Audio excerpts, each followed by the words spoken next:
20 to on air, 20 seconds.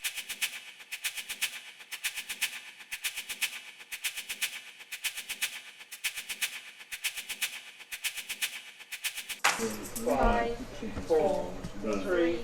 Swim wine said. Welcome to Match of the Day.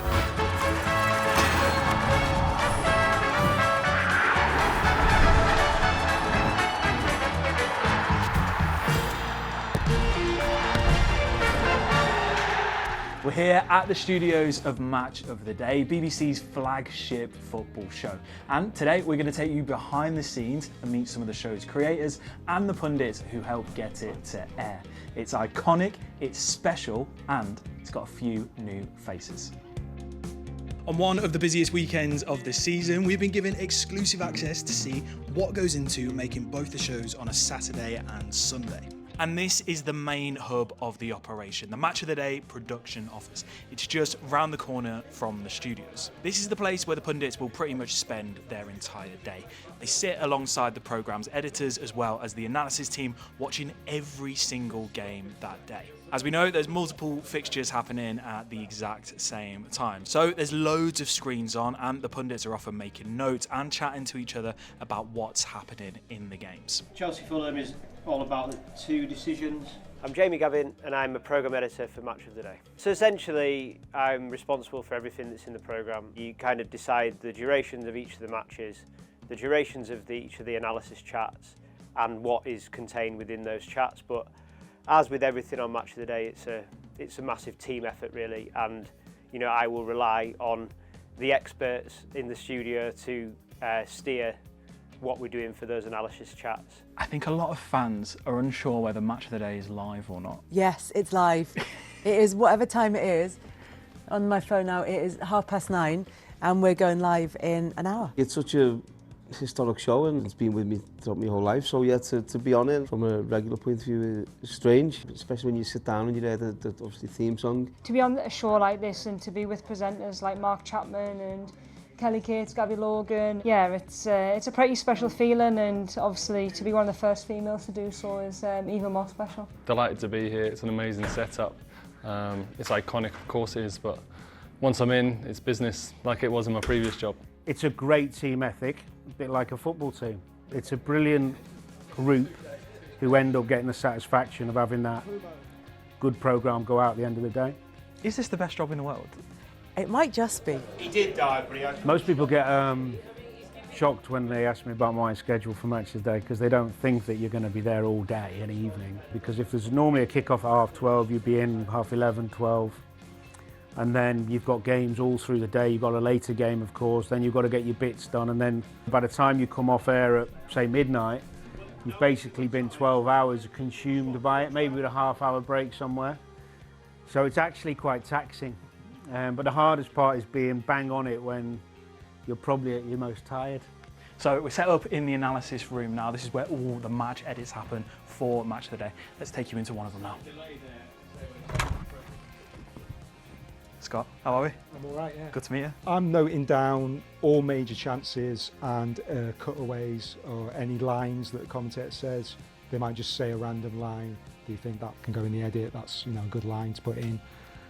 So yeah, it's major chances and cutaways basically is the name of the game. Those match producers' role is really crucial in telling the story and the attention to detail that goes into every single match, and also selecting the manager quotes. So selecting what the manager says from their interviews in order to tell the story of how the managers have reflected on that particular match. So everything that the audience see at home has been carefully kind of poured over by those match producers, and they play a really crucial role in the programme. Thought Sunderland were overall a better team. Penalty save probably changed. Obviously we get given games to maybe keep an eye on, both together, so obviously it's me and Danny, so say for example Chelsea Fulham was the early kick-off, so we decided to watch that together. Then of course, because there's so many games in the day, it's about splitting it up and making sure that we're able to do it in really good detail. I think Dallow's fault. De Ligt has to follow it. Yeah. Centre half follows the forward. Let it go. Dallow's got the winger. The best part of the day, really, is when you feel at the end of the show you've really nailed a couple of good bits of analysis. That's a really good feeling because you do it in such a minimal time. It's very easy to miss 1 or 2 points. People might not know that at home, but you've worked hard on it, and then you miss 1 or 2 points. So that's probably the most satisfying feeling at the end of the day when you've got that bit right.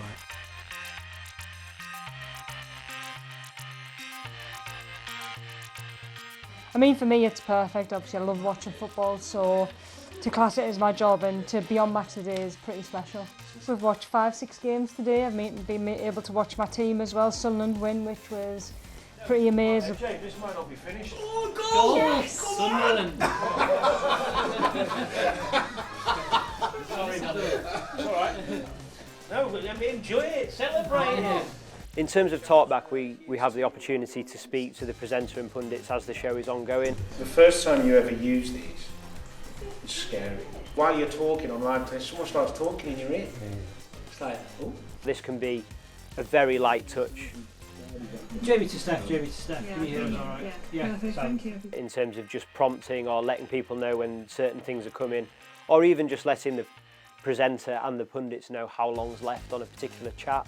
And when we need to move on to the next segment. Have a good show, everyone. Enjoy it down there, guys. Have a good one.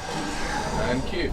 Evening 6 games on Match of the Day on a chaotic and dramatic Saturday in the Premier League. All calm in the studio for now, although it might not be when Danny Murphy and Steph Houghton get stuck into our old friend VAR. Simply, what's your favourite thing about Match of the Day?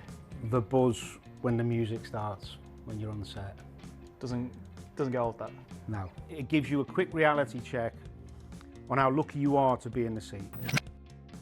Why does he start 2 steps to his left? Before he hits it, move back 2 steps to his right and then reset himself. Let's go with Arsenal conceded. This season where he wants to be. Where he is when it strikes is where he wants to be. Why get started 2 steps? Why don't matter? Who decides the running order of games? Not me. But often the running order is fairly kind of easy. Do you know, often it's quite obvious what the running order is going to be. Inevitably, there's a lot of scrutiny over the Match of the Day running order because every individual fan of every team will have a view on where their team's match should be in the programme. When we talk about the running order, we're talking about which game is first in the programme all the way to which game is last. You know, what's been the biggest incident that day? What is everybody talking about to perhaps what's been the best game? Has there been a 4-3? Come kind of 7:30 on a Saturday evening, we finalise that running order so everyone knows which match is first all the way to the last match. In terms of analysis, I think it definitely is Szoboszlai. The only thing I wonder is whether you pull the free kick out and do it like separately. No, exactly where he wants to hit it, what height he wants to get it over the wall. It's something for me. And maybe for him as well. There's a lot which goes into the show and a lot what people don't see. Obviously, you're doing this now to try and give people a look into that, and you're here all day, you're watching the games, you're trying to put your input into the games, whether that's from a tactical point of view, you know, a mindset point of view of players, and you try and give the viewers the best analysis or the best, you know, detail that you can really. So you'll probably share the Liverpool ones. I could ask you why he took that little step. So on this one, so I talk through this, say everything has to be perfect for him to score from that distance. You see here, you know, he's over the ball. Arsenal know he's probably going to shoot. There's only one man over the ball. And then I could say to you, the one thing I don't get is why Raya starts there. Then he takes 2 steps. He moves his feet slightly a bit quicker, and I didn't know the reason why. So I'm going to answer that for you, Wayne. So when you're in goal, you've got to be aware. He's worried about him going goalkeeper's side. There's a Szoboszlai shot over the wall. He also has to be set for a ball being slotted into whoever that is next to Odegaard. Is it Chiesa? Chiesa. And the fourth, but he still needs to be aware of it, unlikely a cross to the back post. And guess what? Szoboszlai is absolutely perfect. Sometimes you've got to say, that is world class. Oh, here he is. Hi, Wayne. How are you? Seems like everyone's rushing for me. No,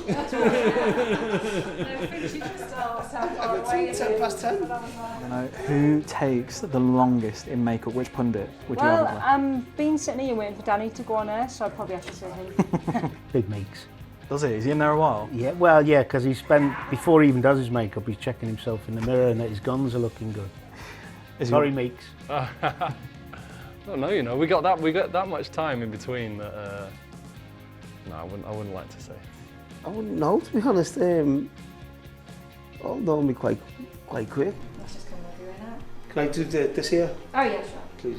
get on the talk back, do you like it? Sorry? To get on the talk back, Danny was saying yesterday it took him so long to like get used to having Yeah, I never used to, I used to close it and then just... Oh really? Just have it when you Yeah. do it? Problem is, I'm deaf in my left ear. Oh, okay. So when if it's too loud, I struggle to what Kelly's saying or whatever, so... How do you get the best out of your pundits who are in? What's that role like? Listening to them and talking to them. So sort of having those conversations during the day, seeing what they want to say and sort of trying to formulate the questions so it brings out what they want to say. So it's led by them. What I'm trying to say is if it doesn't come across well, it's not my fault. It's on them. Yeah.